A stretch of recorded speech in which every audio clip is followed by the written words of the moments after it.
हर हर महादेव, जय भोलेनाथ। नमस्कार दोस्तों, मैं हेमलता उपाध्याय आप सभी का अपने चैनल पर बहुत बहुत स्वागत करती हूँ। प्रिय दोस्तों, आज श्रावण मास महात्म का हम 10वां अध्याय श्रवण करेंगे। श्रावण मास में शनिवार को किए जाने वाले कृत्यों का वर्णन। ईश्वर बोले, हे संत कुमार, अब मैं आपसे शनिवार व्रत की विधि का वर्णन करूंगा, जिसका अनुष्ठान करने से मंदत्व नहीं होता है। श्रावण मास में शनिवार के दिन नृसिंह, शनि तथा अंजनी पुत्र हनुमान, इन तीनों देवताओं का पूजन करना चाहिए। दीवार पर अथवा स्तंभ पर नृसिंह की सुंदर प्रतिमा बनाकर हल्दी युक्त चंदन से और नीले, लाल तथा पीले सुंदर पुष्पों से लक्ष्मी सहित जगपति नरसिंह का भली भांति पूजन करके उन्हें खिचड़ी का नैवेद्य तथा कुंजन नामक शाक का भोग अर्पण करना चाहिए। उसी को स्वयं भी खाना चाहिए और ब्राह्मणों को भी खिलाना चाहिए। तिल का तेल तथा घृत स्नान भगवान नरसिंह को प्रिय है। शनिवार के दिन तिल सभी कार्यों के लिए प्रशस्त है। शनिवार के दिन तिल के तेल से ब्राह्मणों तथा सुवासिनी स्त्रियों को उपटन लगाना चाहिए तथा कुटुंब सहित स्वयं भी संपूर्ण शरीर में तेल लगाकर स्नान करना चाहिए। उड़द का भोजन ग्रहण करना चाहिए, इससे भगवान नरसिंह प्रसन्न होते हैं। इस प्रकार श्रावण मास में चारों शनिवार में इस व्रत को करना चाहिए। जो ऐसा करता है उसके घर में स्थिर लक्ष्मी का वास रहता है और धन धान्य की समृद्धि होती है। पुत्रहीन व्यक्ति पुत्र वाला हो जाता है और इस लोक में सुख भोग कर अंत में वैकुंठ प्राप्त करता है।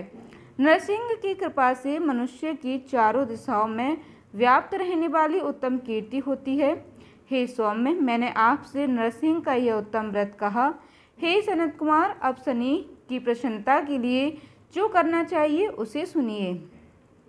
एक लंगड़े ब्राह्मण और उसके अभाव में किसी ब्राह्मण के शरीर में तिल का तेल लगाकर उसे उष्ण जल से स्नान कराना चाहिए और श्रद्धापूर्वक नरसिंह के तेल बताए गए अन्न अर्थात खिचड़ी उसे खिलानी चाहिए। उसके बाद तिल लोहा, काला तिल, काला उड़द, काला कम्बल प्रदान करना चाहिए। इसके बाद व्रती यह कहे कि मैंने यह सब शनि की प्रसन्नता के लिए किया है, शनिदेव मुझ पर प्रसन्न हो। उसके बाद तिल के तेल से शनि का अभिषेक कराना चाहिए। उनके पूजन में तिल तथा उड़द के अक्षत प्रशस्त माने गए हैं। हे मुनि, अब मैं शनि का ध्यान बताऊंगा, आप ध्यानपूर्वक सुनिए।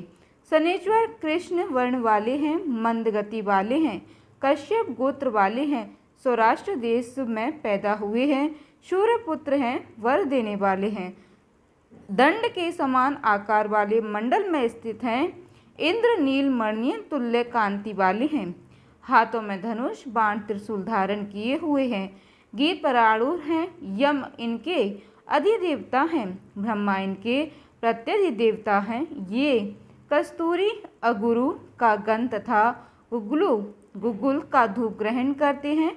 इन्हें खिचड़ी प्रिय है। इस प्रकार ध्यान की विधि कही गई है। इनके पूजन के लिए लोहमयी सुंदर प्रतिमा बनानी चाहिए।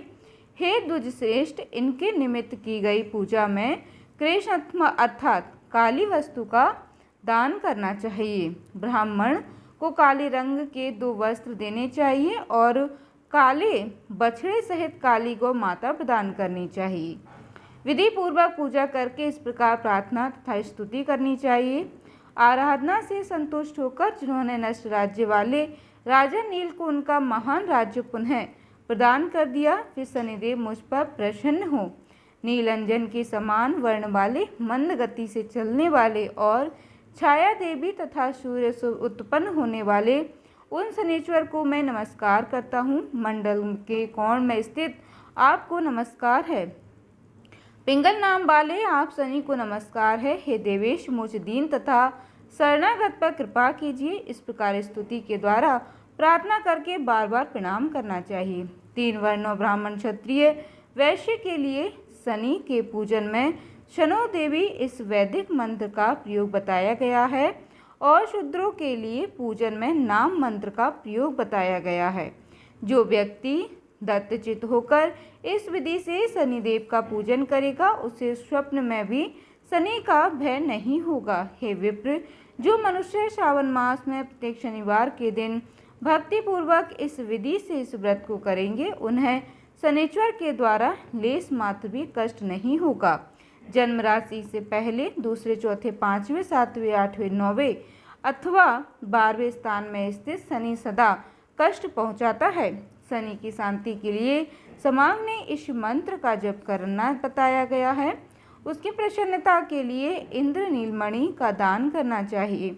हे सनत कुमार, इसके बाद अब मैं हनुमान जी की प्रसन्नता के लिए विधि का वर्णन करूंगा। हनुमान जी की प्रसन्नता के लिए श्रावण मास में शनिवार को रुद्र मंत्र के द्वारा तेल से उनका अभिषेक करना चाहिए। तेल में मिश्रित सिंदूर का लेप उन्हें समर्पित करना चाहिए। जपा कुसुम की मालाओं से, आग धतूर की मालाओं में से, मंदार पुष्प की मालाओं से, बटक बड़ का पेड़ के नैवेद्य से तथा अन्य उपचारों से भी तथा विधि अपने सामर्थ्य अनुसार श्रद्धा भक्ति से युक्त होकर अंजनी पुत्र हनुमान जी की पूजा करनी चाहिए। इसके बाद बुद्धिमान को चाहिए कि हनुमान जी की प्रसन्नता के लिए उनके बाह्य नामों का जप करे। हनुमान, अंजनीष्णु, वायुपुत्र, महाबल, रामेष्ट, फाल्गुन, सखा, पिंगाश, अमित विक्रम, उदती क्रमण, सीता शोक विनाशक, लक्ष्मण प्राणदाता और दश ग्रीव दर्पः, ये बाह्य नाम जो मनुष्य प्रातः काल उठकर इन बाह्य नामों को पढ़ता है उसका अमंगल नहीं होता और उसे सभी संपदा सुलभ प्राप्त हो जाती है। इस प्रकार श्रावण मास में शनिवार के दिन वायुपुत्र हनुमान जी की आराधना करके मनुष्य वज्रतुल्य शरीर वाला, निरोग तथा बलवान हो जाता है। अंजनी पुत्र की कृपा से वह कार्य करने में वेगवान तथा बुद्धि वैभव से युक्त हो जाता है। उसके बाद शत्रु नष्ट हो जाते हैं, मित्रों की वृद्धि होती है, वह वीरशाली तथा कीर्तिमान हो जाता है।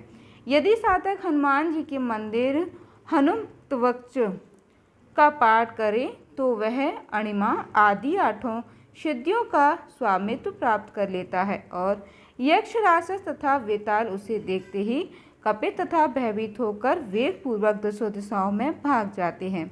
हे सतम, शनिवार के दिन पीपल के वृक्ष का आलिंगन तथा पूजन करना चाहिए। शनिवार को छोड़कर अन्य किसी दिन पीपल के वृक्ष का स्पर्श नहीं करना चाहिए। शनिवार के दिन उसका आलिंगन सभी संपदाओं को प्राप्त कराने वाला होता है।